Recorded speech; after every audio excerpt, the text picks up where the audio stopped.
Amendment 214, Baroness Bowles, not moved. Amendment 215, Lord Moylan. My Lords, I rise to move the amendment number 215, standing in my name, and to speak in general support of the other amendments in this group, all of which tend in a similar direction. I'm very grateful to the noble Baroness Lady Hayter of Kentish Town and to the noble Lords Lord Hunter King's Heath and Lord Sharkey for adding their names to amendment number 215. Noble Lords will have many personal experiences of the harm and the damage that is being done by the money laundering, terrorism, finance and transfer of funds regulations 2017 in their own lives and in the lives of their families and what are described as their close contacts. So I am not going to begin this short speech by giving a long list of examples. I'll give only one. But I hope others will arise later, because while we in this committee understand the damage that is done, members of the public who might be observing this debate will not necessarily know what it is we're talking about or why it matters so much to us. The example I want to give relates to a close family member who has now a pensioner who has now twice had his account frozen by a leading clearing bank with no explanation, and frozen obviously in such a way that he cannot get access to his pension, but moreover, nor are direct debits actually paid out, and so his inability to pay his credit card bill on time has meant that there have been questions raised about his credit standing, and there's threats to credit standing that arise from that. Now, it has taken a huge amount of effort to rectify the situation on both those occasions. And what for? For somebody who is actually a pensioner. It's wholly disproportionate and it's very, very damaging. We need to understand the international background to our obligations here. I'm very anxious that noble Lords, of course, will want to know that what we're proposing does not contravene our international obligations in any way. And I can give them that assurance. The regulations I referred to earlier, transpose into our law a European Union directive, the Fourth Money Laundering Directive, which, of course, we are now free of observing if we choose to, and this bill contains a mechanism for dispensing with it. So that is no longer an international obligation should we choose not to make it such. But behind it there lies the work of the Financial Action Task Force on Money Laundering. And this is a global group, but it is not a law-making group. It is a group of officials. The British government, British officials are well represented on it, of course, as you would expect. They have made recommendations over the years. Their current recommendations are dated 2021. But if one looks at the recommendations on politically exposed persons, it reads, this is recommendation 12 in their list of 40 or so that they wish to see applied. It reads, if noble Lords will forgive me reading it out, financial institutions should be required in relation to foreign politically exposed persons, whether as customer or beneficial owner, in addition to performing normal customer due diligence measures, to, and then a list of other things follows. It's not the list of other things I wish to draw noble Lords' attention to. It is the word foreign. The recommendation of the task force relates to foreign politically exposed persons. We apply it domestically, and I think that flows from the EU directive, and I do have some sympathy here with the European Union in that clearly if you're a multinational organisation incorporating 27 or 28 states and you want to draw up legislation that distinguishes between foreign and domestic, well, I can see the difficulties that you might end up in. And so it has been applied universally. Otherwise, it would apply nowhere in the European Union, I suppose. So it applies universally.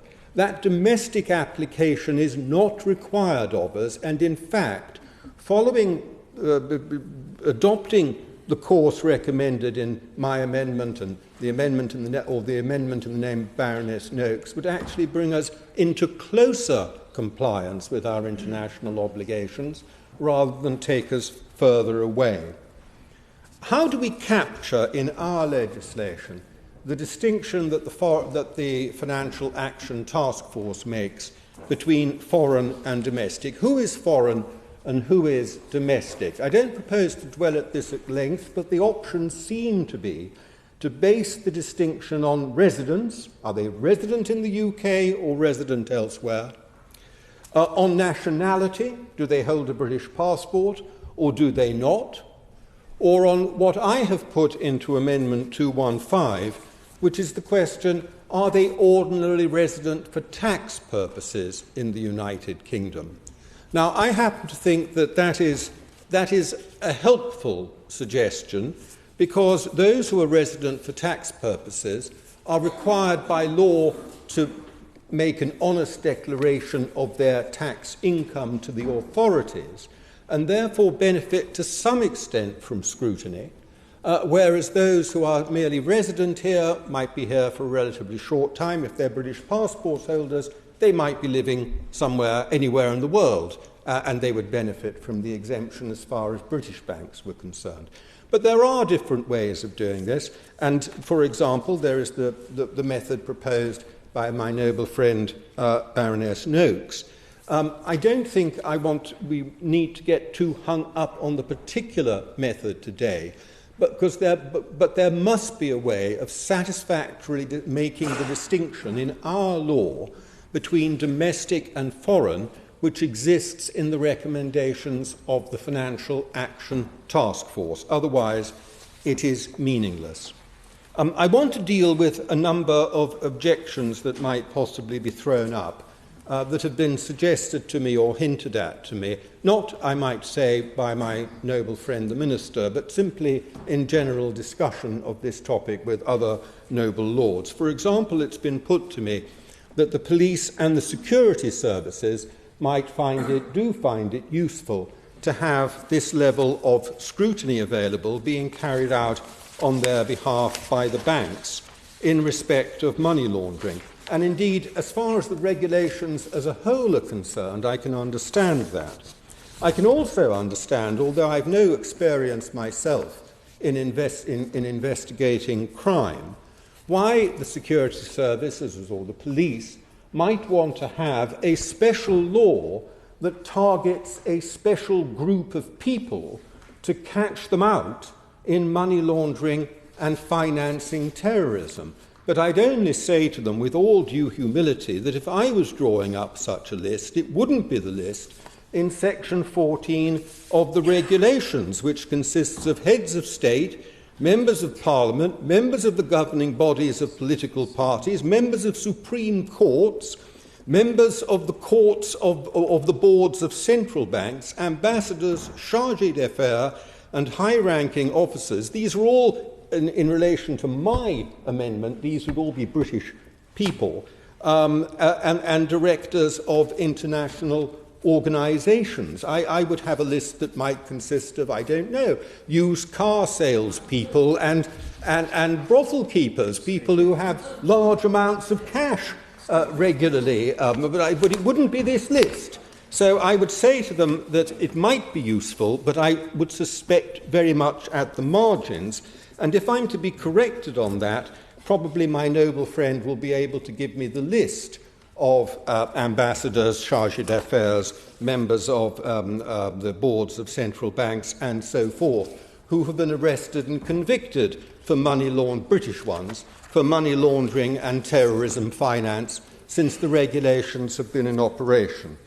The second objection I want to raise is that it might be difficult to establish your tax status. Well, here, my lords, I think it depends on the standard of proof required. And here the whole question of proportionality comes in. The task force is keen to emphasise proportionality, and the FCA frequently speaks of proportionality. What we know, however, is that proportionality is not much in evidence from the banks as it's applied. If one wishes to establish one's tax status, in many cases it will be sufficient, I've no doubt this can be regulated by the FCA, it be sufficient to produce correspondence with the authorities that show that one is liable to tax. After all, the banks accept council tax bills as proof of residence. They accept utility bills as proof of residence. All of those could be very easily, often they accept scans of them. All of those could be very easily forged, but it's considered proportionate to accept them, and if the banks need further proofs, they're of course entitled to ask for them in special cases. So I think a resolution of that challenge can be found. And finally, and here I wish to pay great personal respect to my noble friend Lady Penn for the work she's done on this in the past. Finally, it might be argued that a change in legislation such as I am proposing is not required, that the existing regulations can be made to work. It's simply a matter of how they're applied. And nobody can have done more work to try and make them work better than my noble friend Lady Penn, who last year, as a result of a great deal of work she did, was able to write a letter to all MPs and peers, this was in November, I've got a copy of it in front of me, in which she provided us with a number of contacts whom we could approach if we found ourselves the subject of a PEP investigation, so that it be carried out in the proportional way that she thinks, and we all think, is appropriate. One problem she didn't mention, of course, is that we are never told that we're the subject of a PEP investigation if we are subject to one, and indeed the banks claim that they're prohibited from telling us, just as they claim that they're obliged to freeze accounts if they start an investigation. So how one quite gets into this discussion with these contacts that my noble friend proposes is slightly problematic. But what I thought was the really telling sentence in her letter was not that. It was where she, having explained the approach that she's agreed with the FCA and the banks through His Majesty's Treasury, she then says a similar approach was taken when these issues originally occurred in 2017, and this was widely agreed to have been an effective solution. That was in 2017. It was widely agreed to be an effective solution. It stopped working. Somebody forgot about it. It only works as long as the pressure is on. I think, my lords, that that sort of approach might add a sticking plaster for a year or two. It does not address the fundamental problem, which is that we are way exceeding our international obligations. There is no call on us to do so. In doing so, we are inflicting very, very considerable harm on a lot of people where, in fact, there are probably really bad people out there where resources would be better focused. And my view is that we need to change the law, and this is a good opportunity to do it. I look forward to the debate, and I beg to move. Amendment proposed after clause 71, insert the new clause as printed on the marshalled list. My Lords, I